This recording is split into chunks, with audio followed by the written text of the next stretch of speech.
There's a growing problem in the housing market that almost nobody in Washington, D.C. is willing to address, and it's quietly freezing housing inventory across the country. The solution isn't pushing for lower mortgage rates. It's not incentivizing new construction. It's an outdated tax that's forcing many older homeowners to stay put. We're going to get into all the details. We'll do that right after this short message from our sponsor.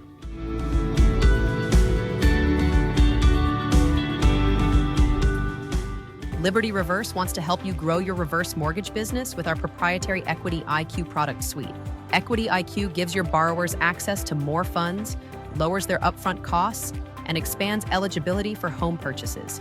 Learn more at partners.libertyreversemortgage.com today. This ad is intended for mortgage professionals only and is not a consumer solicitation. PHH Mortgage, doing business as Liberty Reverse Mortgage, is an equal housing lender. NMLS number 2726. Welcome and thank you for joining us. There are many factors that are contributing to the lack of housing inventory across the nation.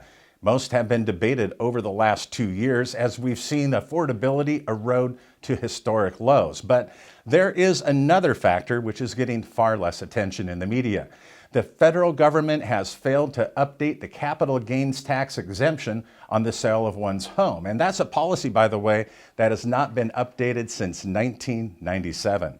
Under current law, homeowners can exclude up to $250,000 in gains if single or $500,000 if married filing jointly when they do sell their primary residence.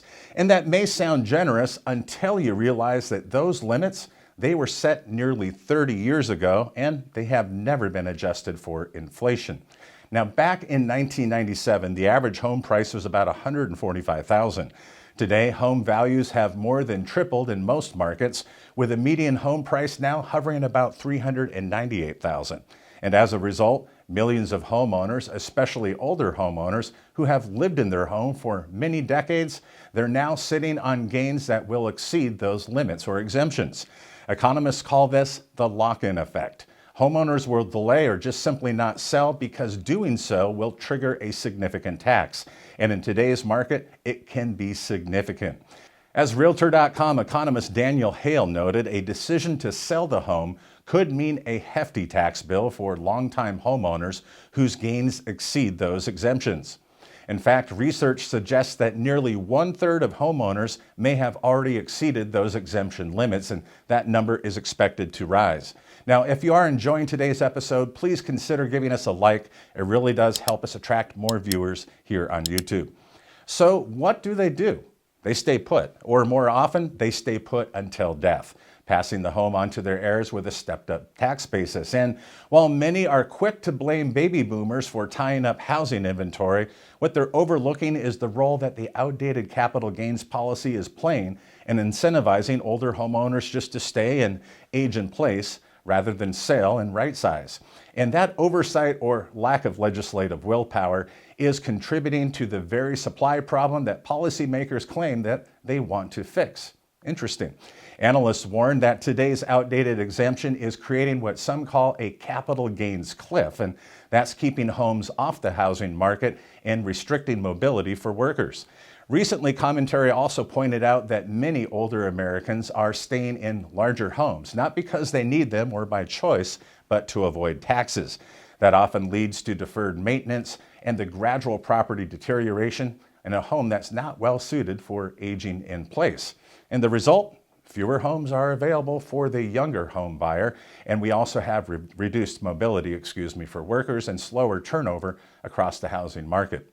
In short, inventory remains restricted today and home prices remain stubbornly high. But there is another layer that even gets less attention, and here it is.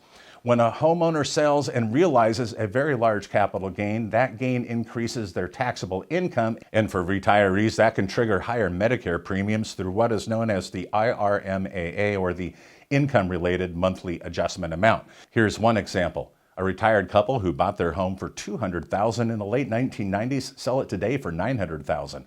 That's a $700,000 gain. And after the $500,000 exemption, they're left with about $200,000 in taxable gains, which could generate roughly $30,000 to $40,000 in federal taxes alone. But it doesn't stop there.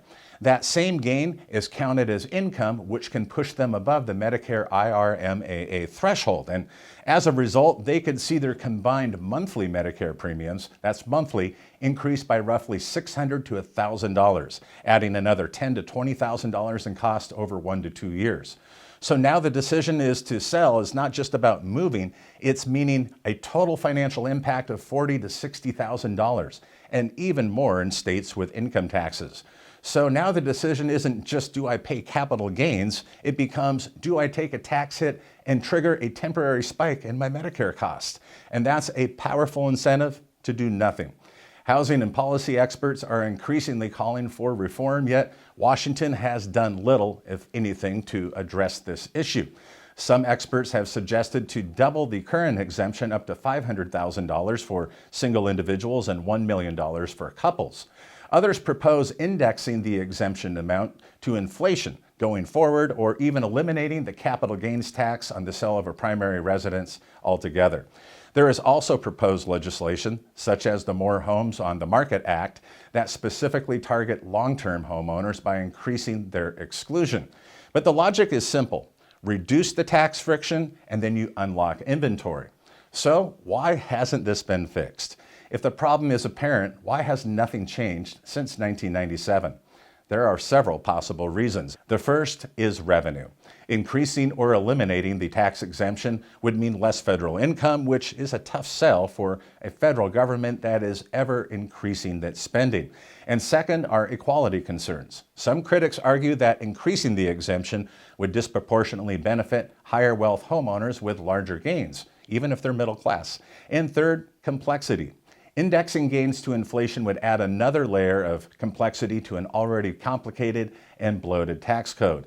And finally, housing policy. It tends to move slowly, that is, unless there is a clear and immediate crisis.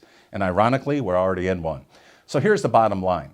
Many are blaming older homeowners or baby boomers for today's housing shortage, while at the same time, today's tax policy is penalizing if they decide to sell. And that is what we call a policy contradiction.